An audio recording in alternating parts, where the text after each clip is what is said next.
নমস্কার বন্ধুরা, লক্ষ্মী কুটিরের রান্নাঘরের পক্ষ থেকে সবাইকে অনেক অনেক স্বাগত।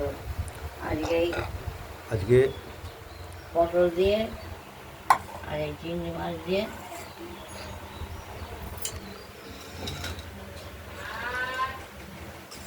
তরকারি হবে। পটলের সঙ্গে চিংড়ি মাছ দিয়ে তরকারি হবে। আমরা এই পটলগুলো আগেই কেটেছি, কেটে তৈরি করে নিয়েছি। গায়ের খোসা ছাড়িয়ে সাইজ মতো কেটে নিয়েছি, কেটে জলে ধুয়ে রেখেছি। আর এই চিংড়ি মাছটা আমরা বেছে নেব। আর এর সঙ্গে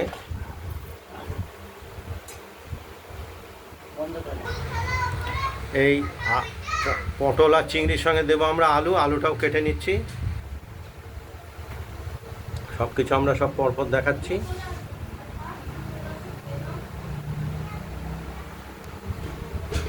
চিংড়ি মাছগুলো এখন বেছে নেব।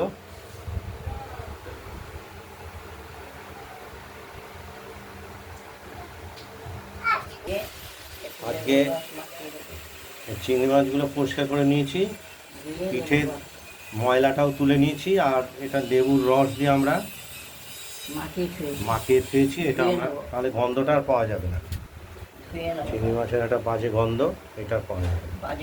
আর এদিকে এই চিংড়ি পটলে যে মশলাটা দেবো আমরা বাটছি। এটা লাল কাঁচা লঙ্কা, জিরে আর আদা। এটা কিছুক্ষণ পরে আমরা মাছটা ধুয়ে নেব। ওভেনটা আমরা জ্বালিয়ে দিয়েছি, কড়াই বসিয়ে তেল দিচ্ছি। কড়াইটা বেঁধে গেছে। আর এদিকে চিংড়ি মাছগুলো আবার খেলে ওখানে রেখে দাও। চিংড়ি মাছ ধুয়ে লেবু দিয়ে আমরা হলুদ নুন মাখিয়ে রেখেছি। আর কড়াইতে ইতিমধ্যে আমরা তেলটা গরম করে রেখেছি। এবার ধীরে ধীরে এগোবো এই রান্নার দিকে।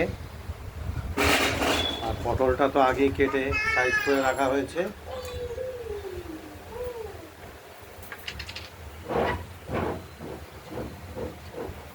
আমরা তেলে কিছুটা লবণ বা নুন দিয়ে দিলাম,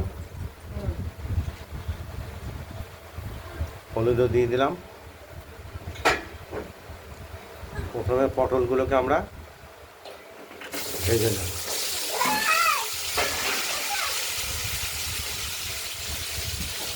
মারামারি করো না।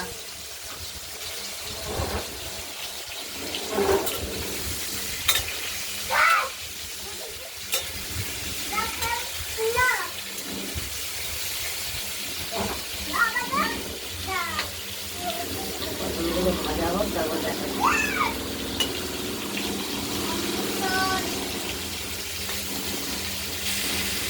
পটলগুলো ধীরে ধীরে আমরা এপিট ওপিট চারদিকটাই ভেজে নেব। দুদিক ভাজা হতে হবে, চারদিক ভাজা যাবে। এদের মধ্যে দিচ্ছি আর একটু পরে।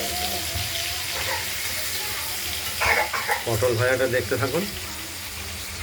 আর এদিকে মশলাটিও অনেকবার বাটা হয়ে গেছে, 3বার।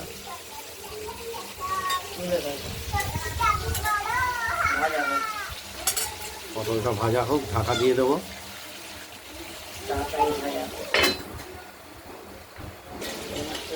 আমাদের পটলগুলি এখন ভাজা হচ্ছে।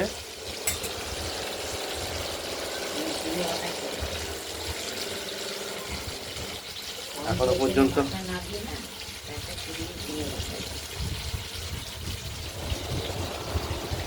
পটলগুলি আমরা ভেজে নেই আগে।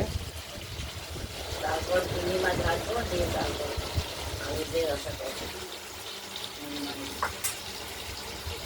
ভাজা হয়ে গেছে, লাল না হলে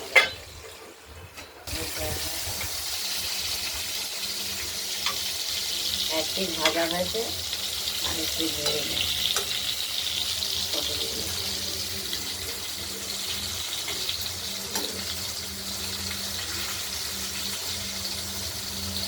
এক পিস ভাজা হয়ে গেছে, আর এক পিস উল্টে দিলাম। এই পিসটা ভাজা হোক, তারপর ভাজা হয়ে গেছে। এবার তুলে দেবো।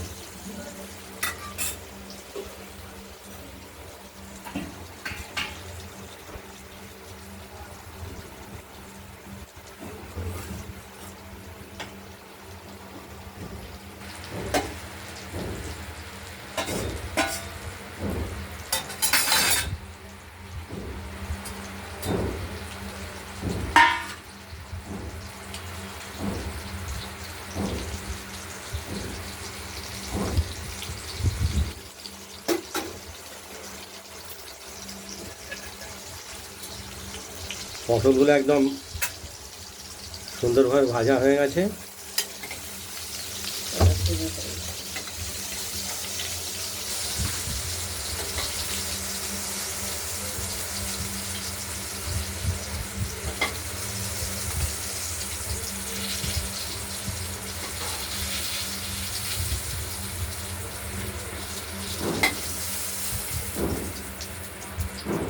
এগুলো আমরা থালায় তুলে নিলাম।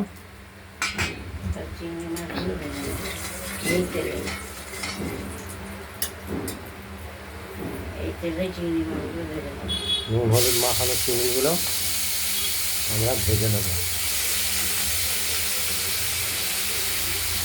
এর সঙ্গে অবশ্য আমরা আলু দেবো, আলুটা পরে ভাজবো।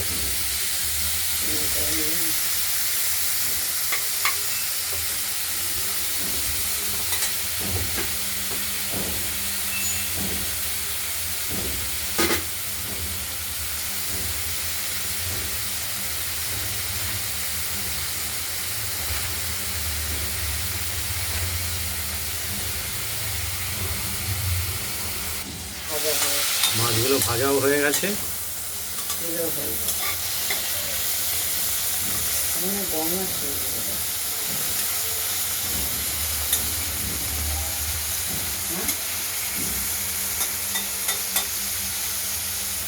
আর এইদিকে আমাদের চিংড়ি মাছের দেওয়া মশলাটা বাটা হয়ে গেছে। আদা, জিরে, লাল কাঁচা লঙ্কা।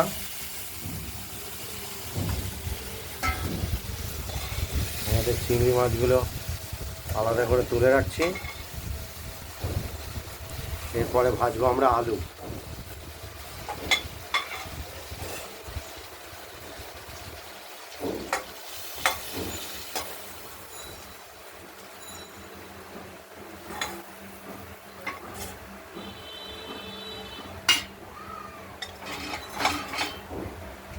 আমরা আরও কিছুটা সরষের তেল দিয়ে নিলাম কড়াইতে।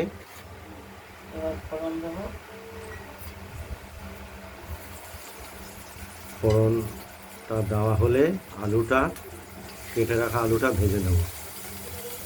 ফোড়ন দিয়ে দিলাম।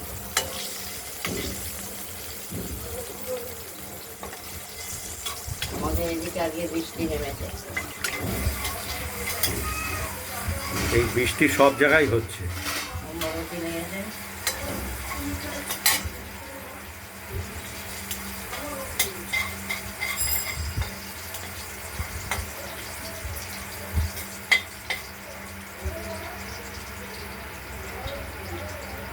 এবার আলুগুলো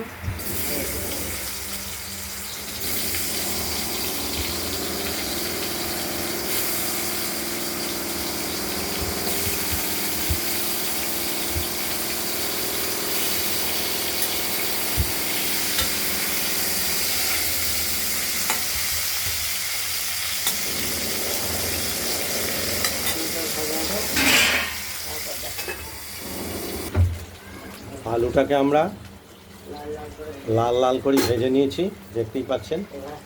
আর এই মশলাটা আমরা তুলে দিয়েছি। এবার মশলাটা দিয়ে দিচ্ছি, তারপর হলুদ দিচ্ছি। এই বাটি থেকে দিয়ে দিলাম এটা কষানোর জন্য।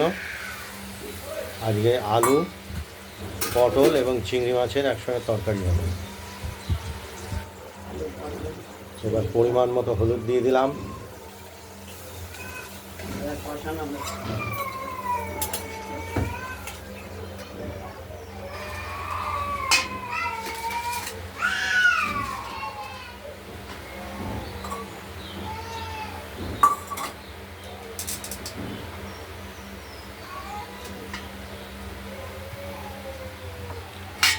এখনো ফুটে ওঠেনি, নিভে গেছে নাকি স্টোভ?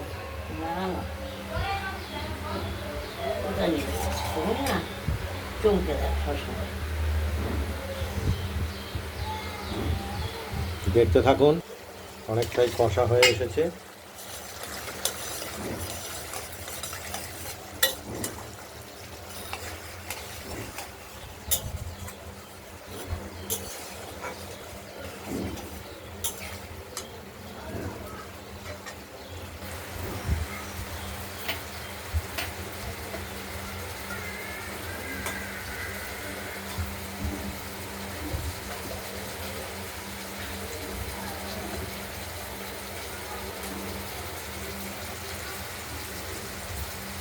তো পরিমাণ মতো মিষ্টি আমরা দিয়ে দিলাম।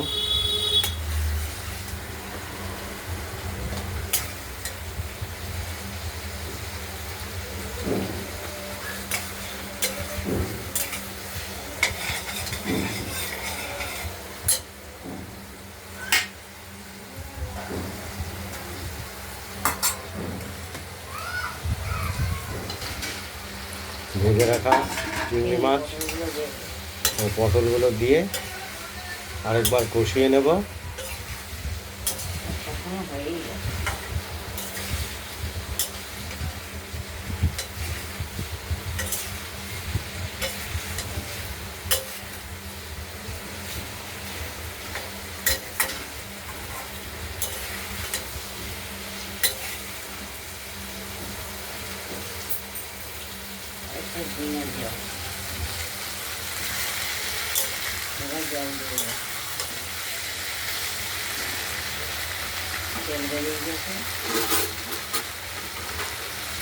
এর ঝোলটা একটু মাখো মাখোই থাকবে।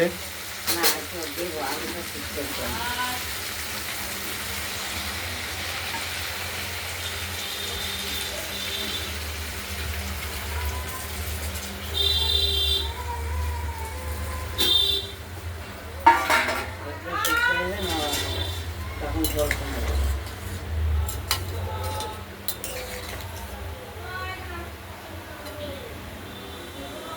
ঢেকে দিচ্ছি। আমরা কড়াইয়ের ঢাকনাটি খুলে ঢেকে নিচ্ছি। পটল দিয়ে চিংড়ি মাছ দিয়ে পটলের তরকারি, চিংড়ি পটল।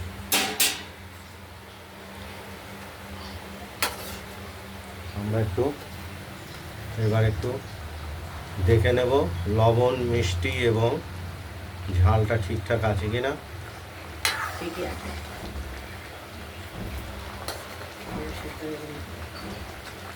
আলুটাও সেদ্ধ হয়ে গেছে।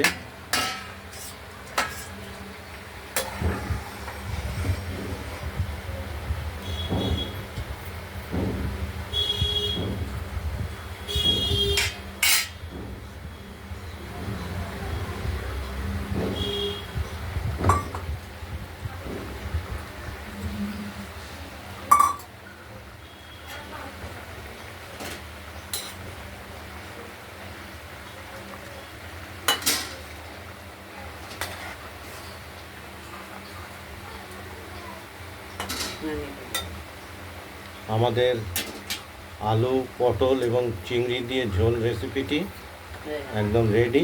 আমরা নামিয়ে ফেলবো। ওভেনটা বন্ধ করে দিলাম। এবার আমরা থালায় বেড়ে ফেলবো।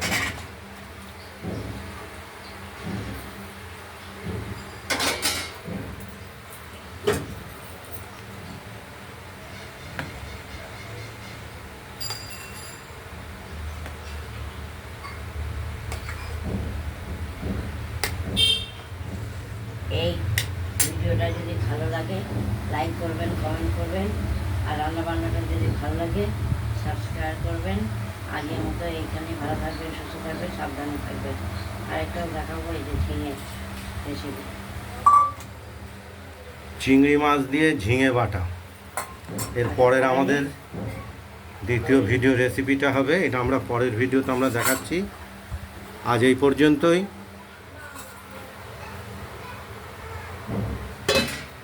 নমস্কার।